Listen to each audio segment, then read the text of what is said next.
bem, nós estamos aqui na casa da Paula e também do Júnior. Isso. E eles são obreiros da Igreja Universal do Reino de Deus.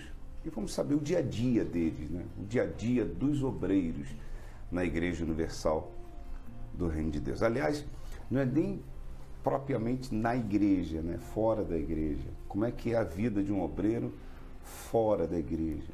Por exemplo, eu estou aqui dentro da casa de vocês, dentro do apartamento de vocês. Tudo bem, Paulo? Tudo bem, bispo. Tudo bem? Tudo bem, bispo. Então, vocês são casados há quanto tempo? Esse ano faz 18 anos. De obreiros. Eu tenho 18. Eu tenho 13. Agora, como é que foi? Vamos começar pelo casamento de vocês. Vocês se conheceram dentro da igreja? Não? Como é que foi o negócio? Sim, bispo. A gente se conheceu dentro da igreja. Eu já era obreira, né? E aí a gente começou a namorar, né? Desde o começo a gente já se deu muito bem, né? E aí com 8 meses a gente casou. Não foi fácil no começo, né? Todo começo é difícil. Você já era obreira quando casou? Sim. E ele não? Não. Não. E começo, né? Todo começo, né? É difícil, mas a gente lutou juntos, né? A gente começou o dia a dia. Ele já trabalhava, já tinha um ramo no lado musical. E eu trabalhava com eventos. E aí eu fui trabalhar com ele, né? E a gente começou assim. Agora você chegou na igreja por causa de quê? Então, eu cheguei mesmo aos 18 anos pela vida sentimental, né? Eu namorava com um rapaz e a gente era muita briga, né? E nesse intervalo de tempo a gente terminou e aí eu acabei se voltando, buscando a Deus com a minha mãe. Minha mãe me levava desde pequena e aí eu fui com ela. Uhum. E você? Eu também, bispo. Eu cheguei pela vida sentimental. Como é que, para conciliar a vida na igreja, como obreiros, e a vida profissional, como é que é? Como é que é o dia a dia de vocês? Bispo, o nosso dia a dia... Vocês têm filhos? Temos. Qual a idade? 11 anos, né? O nosso dia a dia é um pouco corrido, né? Eu levo a minha filha de manhã para a escola, eu faço minha escala de manhã, uma delas é na parte da manhã. E aí a gente vai trabalhar, tanto eu como ele. Daí a gente fica lá... Escala que você fala na igreja. Isso, escala na igreja.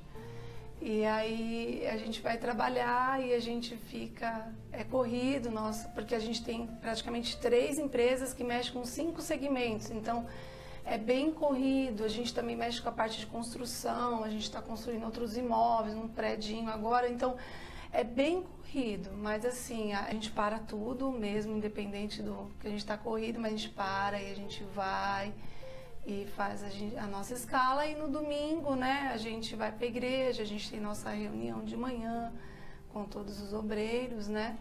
E depois a gente participa do culto no domingo. Uhum.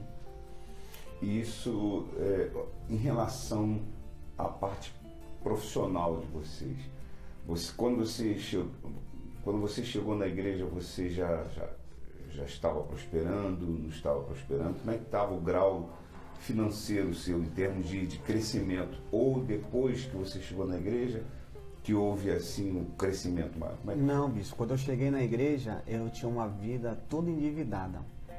Até quando eu conheci, nós estávamos namorando e a minha esposa falou assim, mas cadê suas roupas? Eu não tinha roupa. Eu trabalhava, eu tinha um comércio, né? E nesse comércio eu trabalhava escravo de segunda a sábado e não vi o fruto do meu trabalho. Não conseguia prosperar, não conseguia pagar minhas contas e eu me endividei, fiquei com o nome sujo.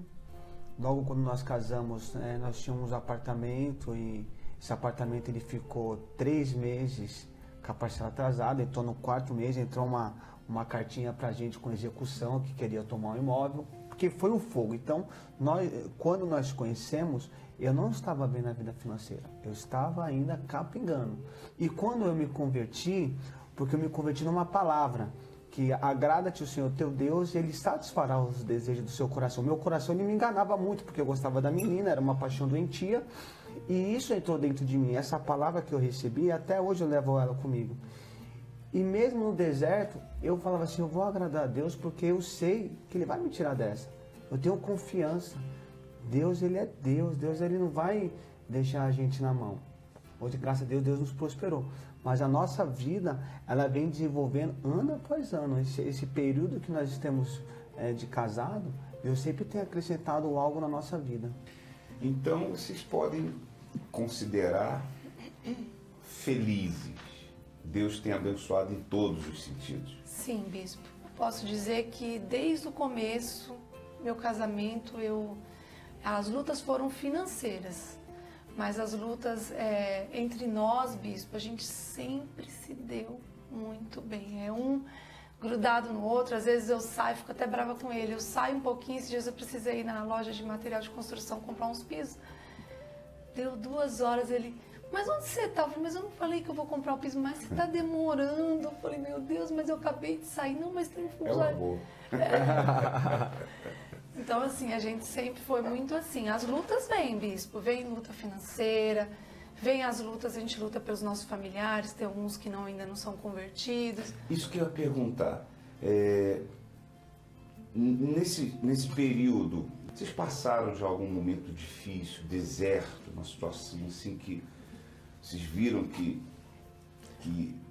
vocês tiveram que se agarrar mesmo com Jesus, correram risco, de repente, de algum risco, algum deserto? Qual Olha, deserto como ele falou, no começo do casamento não foi fácil, né? A gente lutou muito, né? A gente financeiramente não foi fácil. Aí eu lembro assim, que a gente logo no começo a gente abriu uma loja.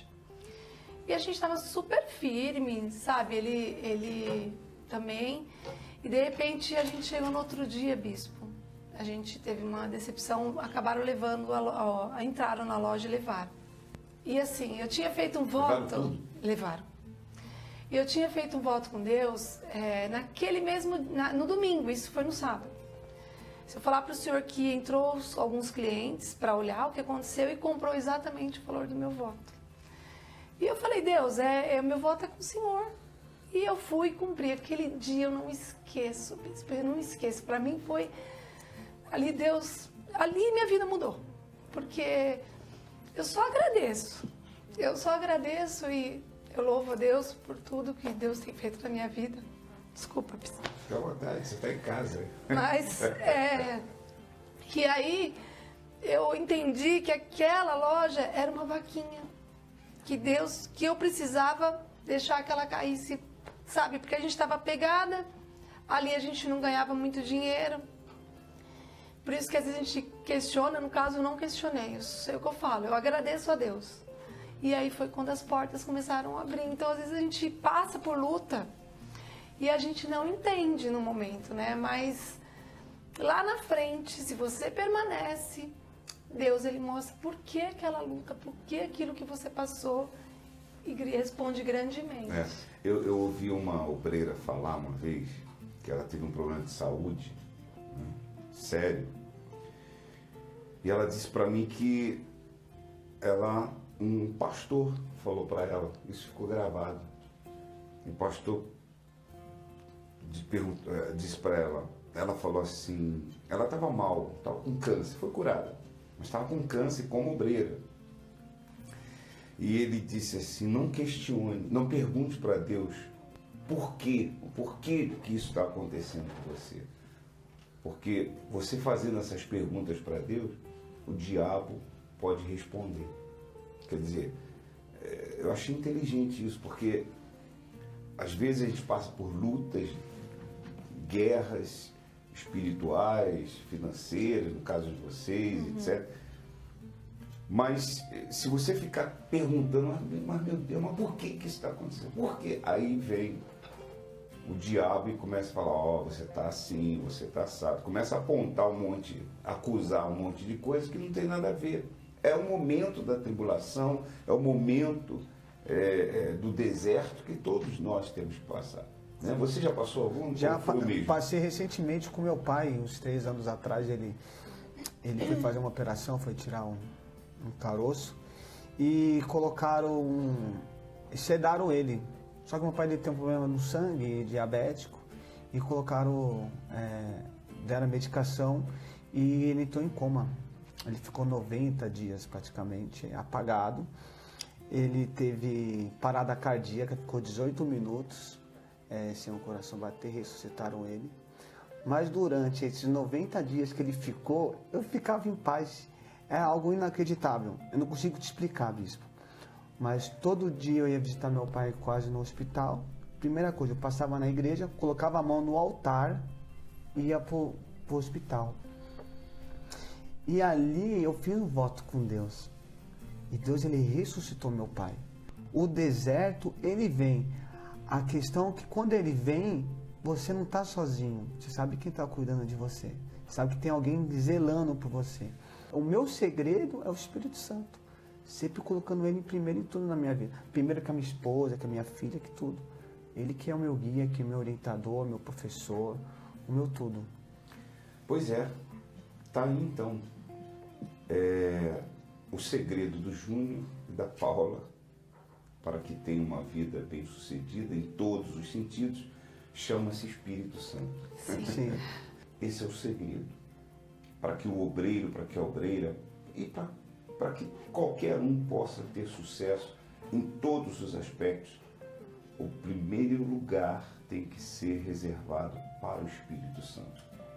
Assim, você será bem-sucedido e o seu dia a dia, o dia a dia dos obreiros será de muita paz, tranquilidade e sucesso. A gente termina aqui mais um dia a dia dos obreiros. Deus abençoe vocês. Amém. Amém. E que essa paz continue aqui para sempre. Amém. Amém. Tá bom? Deus abençoe vocês.